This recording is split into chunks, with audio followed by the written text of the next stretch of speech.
Hello friends, welcome back to our channel. Friends, आज हम exercise 1.2 NCERT कक्षा 10 का क्वेश्चन नंबर 3 सॉल्व करेंगे। तो चलिए, वीडियो शुरू करने से पहले यदि आप मेरे न्यू व्यूअर्स हैं तो आप मेरे चैनल को शेयर और सब्सक्राइब करें। तो चलिए, आज हम क्वेश्चन नंबर 3 सॉल्व करते हैं। यहाँ पर कह रहा है, अभाज्य गुणनखंड विधि द्वारा निम्न पूर्णांकों के एचसीएफ और एलसीएम ज्ञात करें। मतलब दिए हुए पूर्णांकों का एचसीएफ और एलसीएम हमें ज्ञात करना। तो क्वेश्चन नंबर 1 लेते हैं। क्वेश्चन नंबर 1 जो है सो 12, 15 और 21 है। तो इसका सबसे पहले हम लोग अभाज्य गुणनखंड निकालेंगे। तो 12 का अभाज्य गुणनखंड 2 से 6 बार में, फिर 2 से 3 बार में, फिर 3 से 1 बार में। 15 का अभाज्य गुणनखंड 3, 5, फिर 5 से 1 बार में। 21 का निकालेंगे तो 21 3 से लगा, 3 7 21 और फिर 7 से 1 बार में। तो यहाँ पर सबको गुणनखंड के रूप में लिखेंगे तो 2 गुने 2 गुने 3 आया। तो इसको पावर के फॉर्म में लिखेंगे तो 2 पर पावर 2 गुने 3 पर पावर 1 हो गया। दूसरा 15 है तो 15 को क्या लिख सकते हैं, 3 गुने 5, और ये घात के रूप में लिखाएगा तो 3 पर पावर 1 गुने 5 पर पावर 1। तीसरा है 21 का गुणनखंड 3 गुने 7 है। तो यहाँ पर 3 का घात 1 गुने 7 का घात 1 हो गया। अब हमें एचसीएफ निकालना। तो बताइए एचसीएफ का क्या रूल है। मैं आपको पिछले वीडियो में एचसीएफ किसे कहते हैं, एलसीएम किसे कहते हैं, ये सब मैं आपको पिछले इंट्रोडक्शन क्लास में मैं आपको बताया था। तो आप यदि नहीं जानते तो आप मेरे पिछले वीडियो को देख सकते हैं। चलिए, तो यहाँ पर एचसीएफ क्या होता है, तीनों में यहाँ पर जो कॉमन उभयनिष्ठ संख्या होगा उसका जो है सो छोटी घात जो है एचसीएफ कहलाएगा। तो इसमें देखिए तो कोई भी ऐसा संख्या जो तीनों में मिलता, यहाँ पर देखिए 3 जो है सो तीनों में मिल रहा, 2, 5 और 7 जो है सो तीनों में नहीं मिल रहा। तो हमारा 3 जो है इसका उभयनिष्ठ संख्या हो गया। और इस पर पावर, छोटा वाला पावर यानी छोटा घात कौन सा, तो सब पर तो घात 1 है तो छोटा घात 1 ही रह जाएगा। तो इसको 3 पर पावर 1 को 3 लिख सकते हैं। तो ये हमारा आंसर हो गया। हमें दूसरा इसका एलसीएम निकालना है।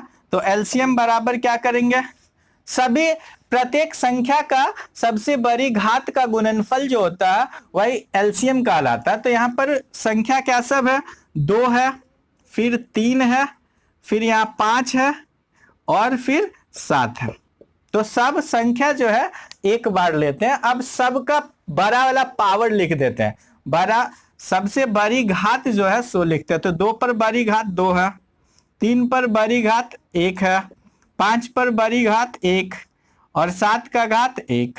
अब इसको सॉल्व कर दीजिए। 2 का स्क्वायर 2 गुने 3 गुने 5 गुने 7 कितना हो जाएगा, 7 या 21, अब 5 दूना 10। जब 21 को 10 से गुना करेंगे तो कितना आ जाएगा, 210 हो जाएगा। तो ये हमारा आंसर हो गया।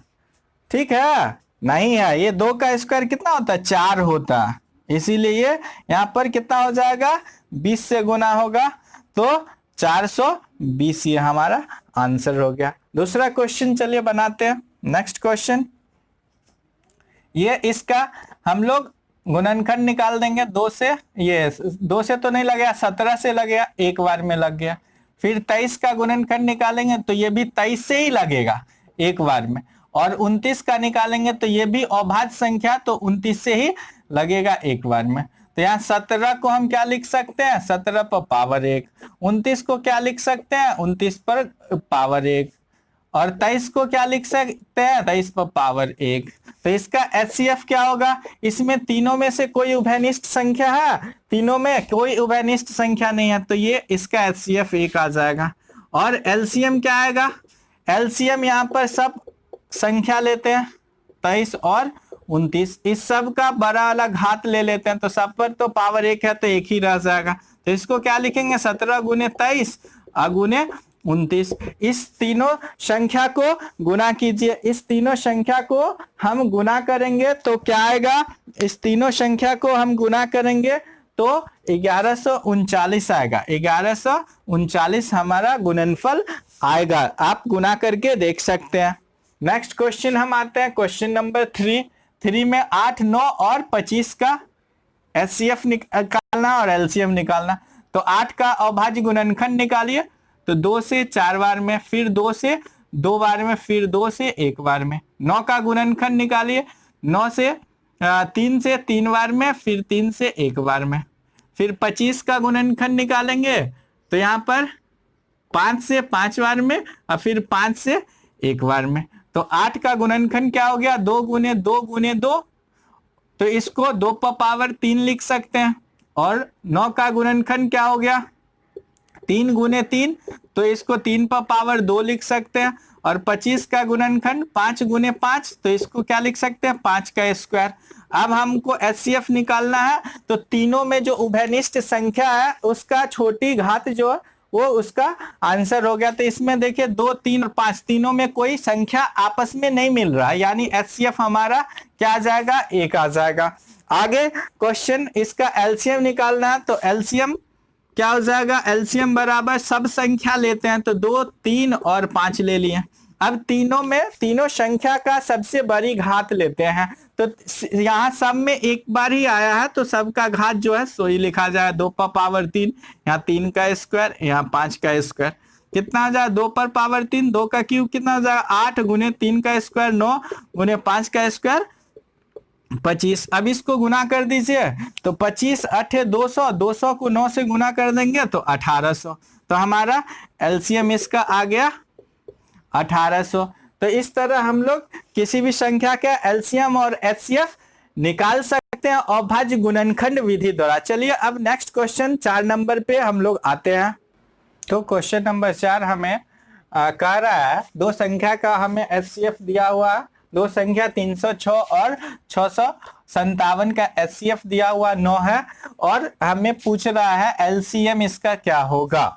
तो आप बता सकते हैं कि आपको पिछले वीडियो में मैं आपको इस पर आधारित फॉर्मूला जो है सो बताया था। क्या बताया था, दो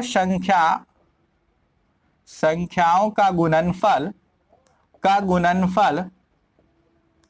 गुणनफल बराबर एलसीएम गुने एचसीएफ। ये मैं आपको पिछले वीडियो में थ्योरी में बताया था। तो दो संख्या यहाँ पर क्या दिया है, दो संख्या 306 गुने 657, ये आपको क्वेश्चन में दो संख्या दिया हुआ, और हमें एलसीएम निकालना है। एलसीएम जो है सो निकालना, और दिया क्या है, एचसीएफ दिया है 9। तो यहां से हम क्या लिख सकते हैं, एलसीएम बराबर क्या हो जाएगा, ये 306 गुने 657 बटा एचसीएफ का मान 9। तो दिया हुआ संख्या का गुणनफल बटा एचसीएफ निकालते हैं तो वो एलसीएम हमें प्राप्त होता है। तो यहां ये कटेगा, इससे 9 से कट जाएगा, 9 तिया 27, 27 और 9 चौक 36। तो यहां से 34 इंटू 657।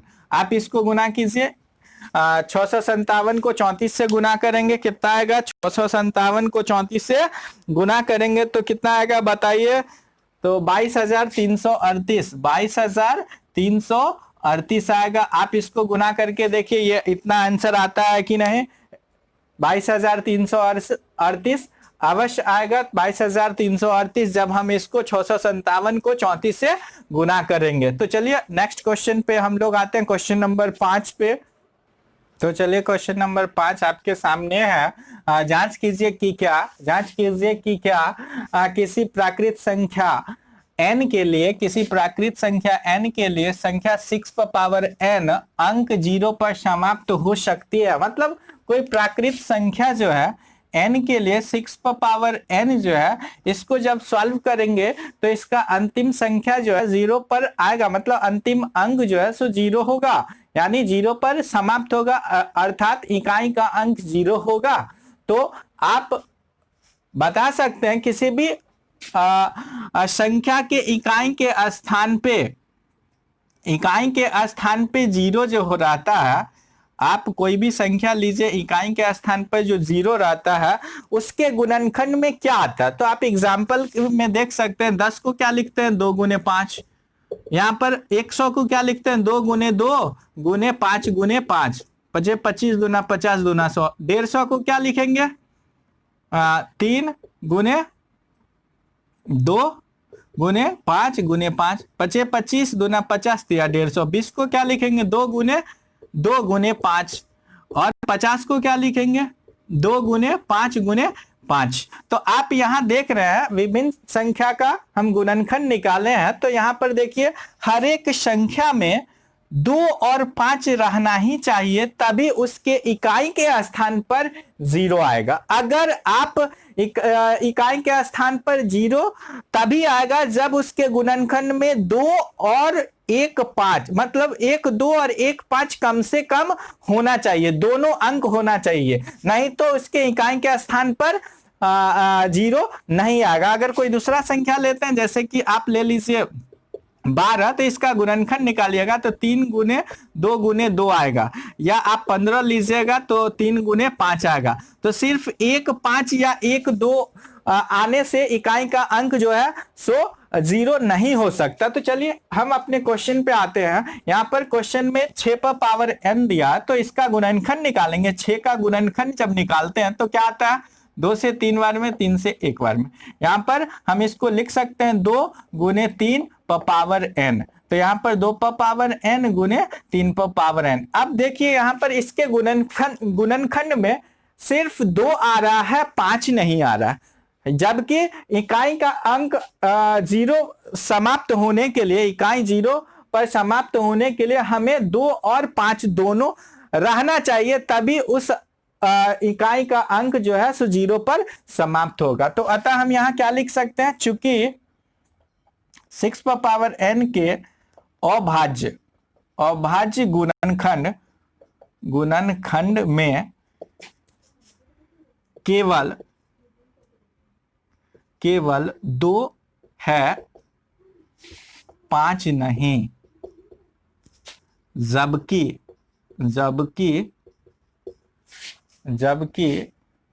अंक 0 पर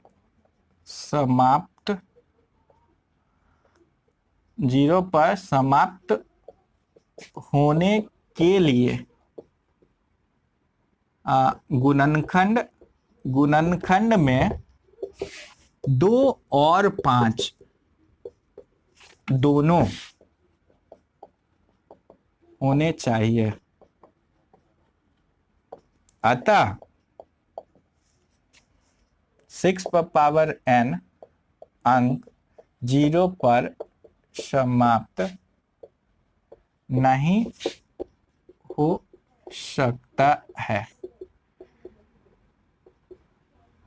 ठीक है, तो आप यहां पर लिख सकते हैं, यहाँ चूंकि 6 पर पावर n जो है इसका गुणनखंड निकालते हैं तो 2 और 3 आता है, 5 नहीं।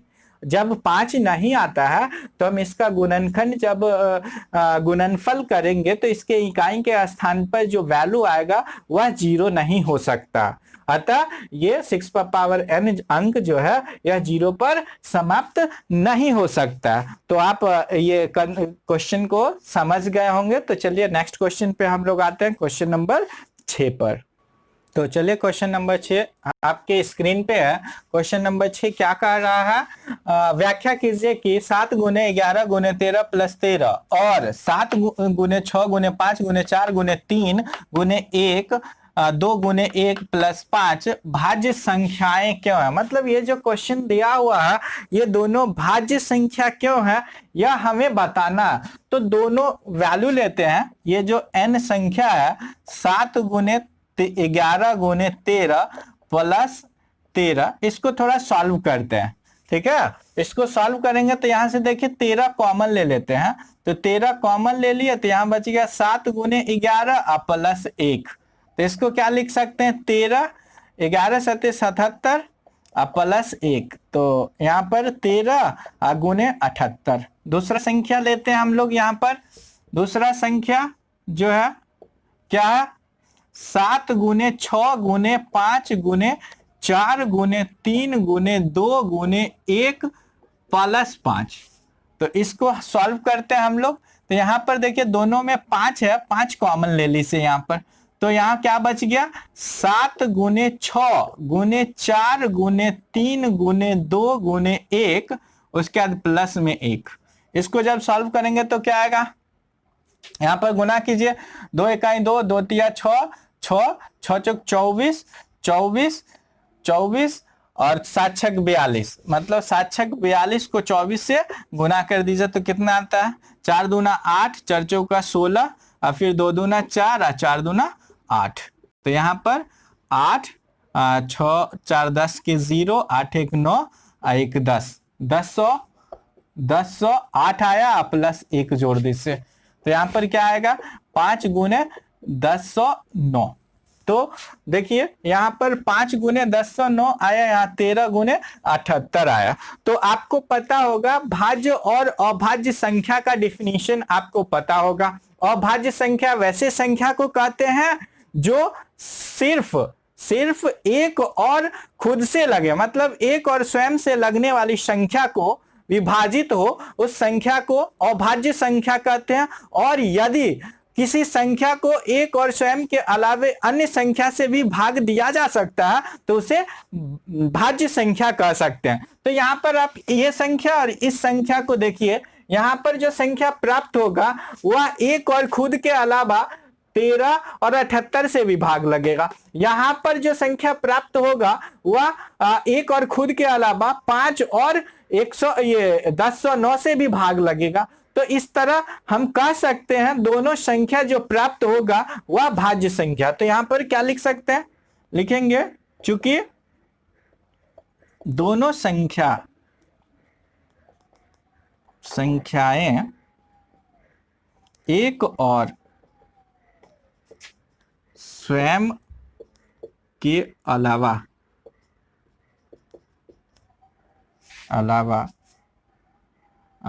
13 और 78 तथा 5 और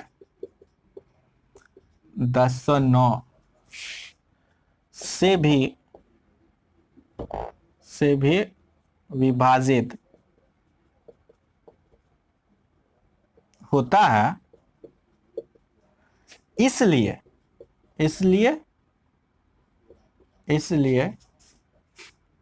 ये संख्याएं भाज्य हैं। मतलब ये संख्या जो है सो भाज्य इसलिए क्योंकि ये एक और स्वयं के अलावा अन्य संख्या से भी विभाजित हो रहा है। बात जो है आपके स्क्रीन पर है, किसी खेल में खेल के मैदान के चारों ओर एक वृत्ताकार पथ है। इस मैदान का एक चक्कर लगाने में सोनिया को 18 मिनट लगते हैं, जबकि उसी मैदान का एक चक्कर लगाने में रवि को 12 मिनट लगते हैं। मान लीजिए वे दोनों एक ही स्थान और एक ही समय पर चलना प्रारंभ करके एक ही दिशा में चलते हैं। कितने समय बाद वे पुनः प्रारंभिक स्थान पर मिलेंगे? तो क्या कहा जा रहा है, एक मैदान है, मैदान के चारों तरफ एक वृत्ताकार पथ है और इस पथ का एक चक्कर लगाने में किसे 18 मिनट लगता? सोनिया को 18 मिनट लगता। एक चक्कर लगाने में ये इस तरह एक चक्कर आए तो 18 मिनट लगता है। तो और रवि को इस मैदान का एक चक्कर लगाने में जो है सो 12 मिनट लगता। तो यहां से सोनिया चली और यहां से फिर रवि भी चलता। तो एक ही स्थान से सोनिया और एक ही स्थान से रवि दोनों चलना प्रारंभ करता है। तो कहा जा रहा कितने समय बाद जो है सो फिर वह एक ही स्थान पर साथ में मिलेंगे, सो बताना। तो इस तरह के प्रश्न का हम क्या करते हैं, इसका एलसीएम निकालेंगे तो हमें ऐसा इसका सॉल्यूशन निकलेगा जो कितने समय बाद वह पुनः वो आपस में प्रारंभिक स्थान पर मिलेंगे। तो चलिए 12 और 18 का एलसीएम निकालते हैं। यहां पर 18 का गुणनखंड निकालिए तो 2 से लगाएंगे 9 बार में, फिर 3 से 3 बार में, फिर 3 से 1 बार में। यहाँ पर 12 का एलसीएम निकालेंगे, यहाँ 12 का गुणनखंड तो 2 से 6 बार में, फिर यहाँ पर 2 से 3 बार में और फिर 3 से 1 बार में। तो यहाँ 18 का अभाज्य गुणनखंड क्या है, 2 गुने 3 गुने 3, तो इसको हम क्या लिख सकते हैं 2 पर पावर 1 गुने 3 का स्क्वायर। और 12 का गुणनखंड क्या आया 2 गुने 2 गुने 3, तो इसको क्या लिख सकते हैं 2 पर पावर 2 गुने 3 पर पावर 1। हमें एलसीएम निकालना है, तो एलसीएम बराबर, देखिए एलसीएम में सब अभाज्य गुणनखंड लेते हैं और उसका जो बड़ा घात होता है वो लेते हैं। तो 2 और गुने 3, दो संख्या अभाज्य गुणनखंड में अभाज्य संख्या 2 और 3 है, और इसका बड़ा घात लेना है। यहाँ 2 पर पावर 1 है, यहाँ 2 पर पावर 2 है, तो बड़ा वाला कौन घात है 2 पर पावर 2 है, तो ये ले लिए। यहाँ पर 3 पर पावर 1 और 3 पर पावर 2 है, तो इसमें बड़ा वाला घात कौन सा हो गया, ये वाला बड़ा वाला घात हो गया, तो वो ले लेते हैं। अब 2 का स्क्वायर कितना हो जाएगा 4, और 3 का स्क्वायर कितना हो जाएगा 9। 4 और 9 को गुना कर दीजिए 36, यानी वे प्रारंभिक स्थान पे कब मिलेंगे, तो वे प्रारंभिक स्थान पर 36 मिनट बाद मिलेंगे। तो लिखेंगे वे प्रारंभिक स्थान पर 36 मिनट बाद मिलेंगे। तो ये हमारा आंसर हो गया। तो इस तरह आज हमारा एक्सरसाइज 1.2 जो है सो समाप्त हुआ। तो अगले वीडियो में हम अगले एक्सरसाइज का इंट्रोडक्शन और क्वेश्चन आंसर करेंगे। सो प्लीज आप मेरे वीडियो को शेयर और सब्सक्राइब करें, तभी मैं आपको वीडियो प्रोवाइड करवा सकता हूँ। So thank you.